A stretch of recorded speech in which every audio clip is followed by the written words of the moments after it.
Sziasztok, Vilma vagyok, és szeretném nektek elmesélni a bőrömnek a történetét.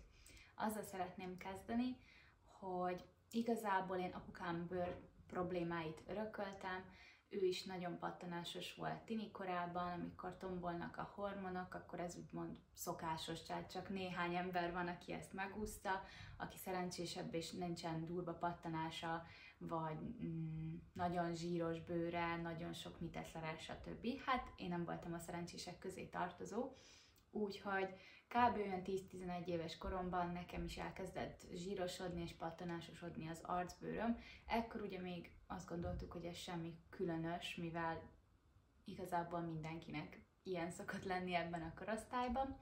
Úgyhogy el is kezdtünk igazából a drogériákat nézni anyával, hogy mit tudnánk ez ellen tenni, és akkor kialakult egy alapbőrápolási rutinom, nem mondom, hogy a legjobb, de ekkor én már elkezdtem használni egy vízbázisú lemosót, azt hiszem, hogy valami szalicilsavas volt, tehát hogy így nem csak egy basic lemosó, hanem mondjuk úgy, hogy akné ellenes, legyen ez a megfogalmazás, de hogy azért lehetett volna sokkal rosszabb, illetve használtam este krémet, reggel nem vagyok benne biztos, hogy akkor már használtam fényvédőt, de hogy hidratáltam a bőröm, tehát oké, ez így jó. Viszont nem javult abszolút a helyzet, hát nem mondom, hogy ettől így csodát kellett volna várni, de hogy azért úgy nem gondolom, hogy ekkora ütemben kellett volna, hogy romoljon a helyzet.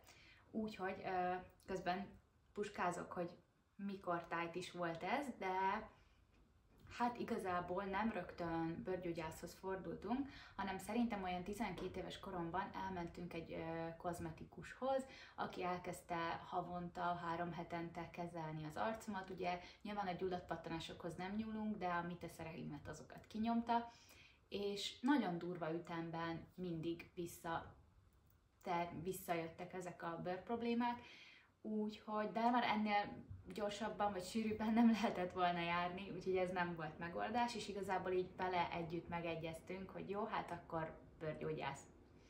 És fúrnak. Remélem nem hallatszik bele. Szóval ezért 13 éves koromban, 2018-ban elmentünk egy bőrgyógyász doktornőhöz, akit egyébként, hogyha érdekel a neve, Kecskeméten dolgozik, úgyhogy meg tudom adni a nevét, hogyha valakit érdekel, csak írja rám privátban.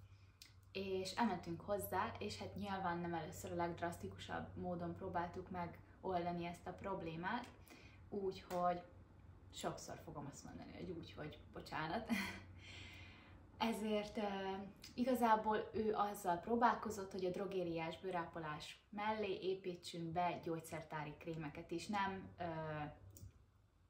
felírt durva gyógyszeres krémeket, csak La Roche-Posay, Biodermát is ehhez hasonló gyógyszertári márkákból használtam problémás bőrre való termékeket. Ekkor már biztos, hogy használtam fényvédőt is, de még mindig egy alap bőrápolási rutin volt, lemosóval, hidratálóval, tonikkal és fényvédővel. Nem javult a helyzet. Abszolút nem javult semmit a helyzet, úgyhogy pár hónap múlva visszamentünk, ahogy így elfogyott az első adag a krémekből, meg ilyesmi, és ekkor már fölírt nekem gyógyszertárban kapható krémeket is, 2 is kipróbáltam, most ezeknek nem emlékszem a nevére, de vagy ideírom, vagy írjatok rám privátban, és ezt is megadom nagyon szívesen, bár nem tudtok hozzájutni, csak bőrgyógyás segítségével. Ezek a krémek igazából azt érték el, hogy borzasztóan kiszáradt a bőröm. Lehet így visszatekintve, hogy ilyen spot treatmentnek működött volna, hogy a pattanásokra rá nyomkodtam volna, viszont ugye, hát én az egész arcomra használtam, nyilván nagy évben kikerülve a szem környékét, de ettől függetlenül nem kellett volna, tehát hogy főleg így használnia kellett volna, hogy kiszárította a bőrömet, mint az állat, hát nem segített. Úgyhogy itt igazából szóba jött a Covid, remélem ezt ki szabad mondani, szóval itt nem csináltunk sok mindent, folytattam az alapbőrápolási rutint, mit lehetett tenni, úgysem mentünk sehová, kit érdekli, hogy csúnya az arcbőröm, nyilván ez rányomta a bélyeget az önbizalmamra, de hát ez van. Eközben nekem lettek hát nem azt mondom, hogy egészségügyi problémáim, hanem inkább mentális. Anorexiás voltam, és nagyon szélsőséges lett a saját magam által kiszabott diétám, viszont ennek köszönhetően szép lett az arcbőröm. És ez még nem lövöm le a poént, de ez vezetett rá arra, hogy mi lesz a probléma forrása. Így hát, én szépen a karantén alatt kimásztam ebből az anorexiából, és újra elkezdtem változatosabban étkezni, több gyümölcs, több zöldség, több egészséges dolog, egészségesebben ettem újból. Igazából most így a mentális részében nem mennék bele, de mindegy, az sokkal később jött el, hogy abból felépüljek, viszont fizikálisan ekkor megint jól voltam. Az arcom az kevésbé. Igazából itt rögtön visszamentünk a bőrgyógyászhoz, ugye ugyanahoz a bőrgyógyászhoz mentünk vissza, úgyhogy ő is látta, hogy aha, akkor itt probléma van. Úgyhogy ezen a ponton belementünk abba, hogy elkezdek gyógyszert szedni. Ennek a gyógyszernek a neve az, hogy Roacutam, és ezt én összességében 9 hónapig szedtem, változó dózisban. 20 mg-os pirulával kezdtem, aztán szedtem úgy, hogy 20 mg-osat reggel, este 10 mg-ot, aztán már szedtem este reggel 20-20-at, és akkor utána volt egy ilyen leépítés is, mivel hogy ez nyilvánvalóan használt. Viszont ez egy tüneti kezelés volt, nem a probléma forrását kezeltük, hanem a problémát. Elnyomtuk azt, hogy megmutassa a szervezetem, hogy neki valami nem jó. Ezért abba hagytam ugye a gyógyszert, és amire számítani lehetett, pár hónapon belül, igazából fokozatosan, de ugyanolyan rossz lett a helyzet.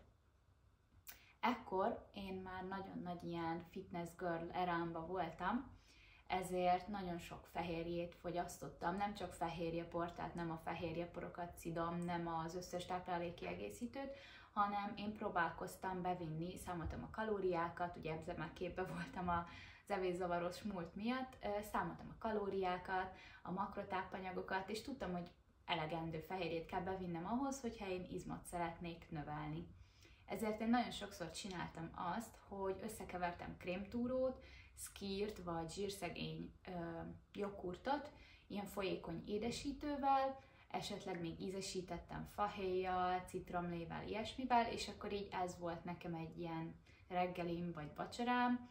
Volt, hogy belekevertem valamilyen szénhidrátforrást is, de nem is ez a lényeg, de hogy én napi szinten fogyasztottam 1-2 adagot ebből a túrós kogyfasztékból, és hát csúnya volt a bőröm. És megfigyeltem azt, hogy ha mondjuk elutazunk hétvégére, nagyszülőkhöz vagy ilyesmi, és nem ezt eszem, hanem mondjuk rántott húst sült krumplival a vasárnapi ebédnél, és ugye ebben nincsen annyi tejtermék, vagy egyáltalán nincs, hogy akkor minthogyha javulna a bőröm. És igazából elkezdtem kísérletezni, hogy ha a laktóz, elkezdtem laktózmentesen étkezni, illetve hát ekkor lecseréltem, vagy elhagytam a túrót, tehát hogy nem laktózmentes túróval folytattam ugyanezt a drasztikus, vagy valamilyen szinten szélsőséges étkezést, viszont nem javult a helyzet. Abszolút valószínű, hogy egyébként akkor fehérjeport fogyasztottam zapkásával ez a túrós egyveleg helyett, és nem javult a helyzet. Ezért elhagytam teljes mértékben az összes tejterméket. Ez most így durván hangzik, de megbeszéltem magammal, hogy 2 hét. Ha 2 hét alatt nem változik semmi, akkor nem ez lesz. 2 hetet bárki kibír. Tehát itt most nem arról volt szó, hogy én örökre nem akarok. 2 hét. Segített, bevált, úgyhogy folytattam. És nagy meglepetésemre anya azt mondta, hogy jó, akkor én így főzök. Pedig anyukám gluténérzékeny, úgyhogy most már glutén és tejmentesen főzött. Úgyhogy igazából hálás lehetek neki, mivel bejött. Úgyhogy én 2021-22 óta némi csalással, egyszer-egyszeri alkalmankénti csalással, de tejmentesen étkezem, és ez hozta meg a változást. A mai napig, hogyha csalok, szándékosan vagy véletlen, látom, hogy ez okozza. Mivel most nagyon ki van ürülve a szervezetem, ezért nem arról van szó, hogyha én most megennék egy tejszeletet, nem emlékszem, mikor ettem utoljára tejszeletet, valószínű, hogy nem most volt. Hogyha megennék egy tejszeletet, akkor nem robbanna föl az egész arcom.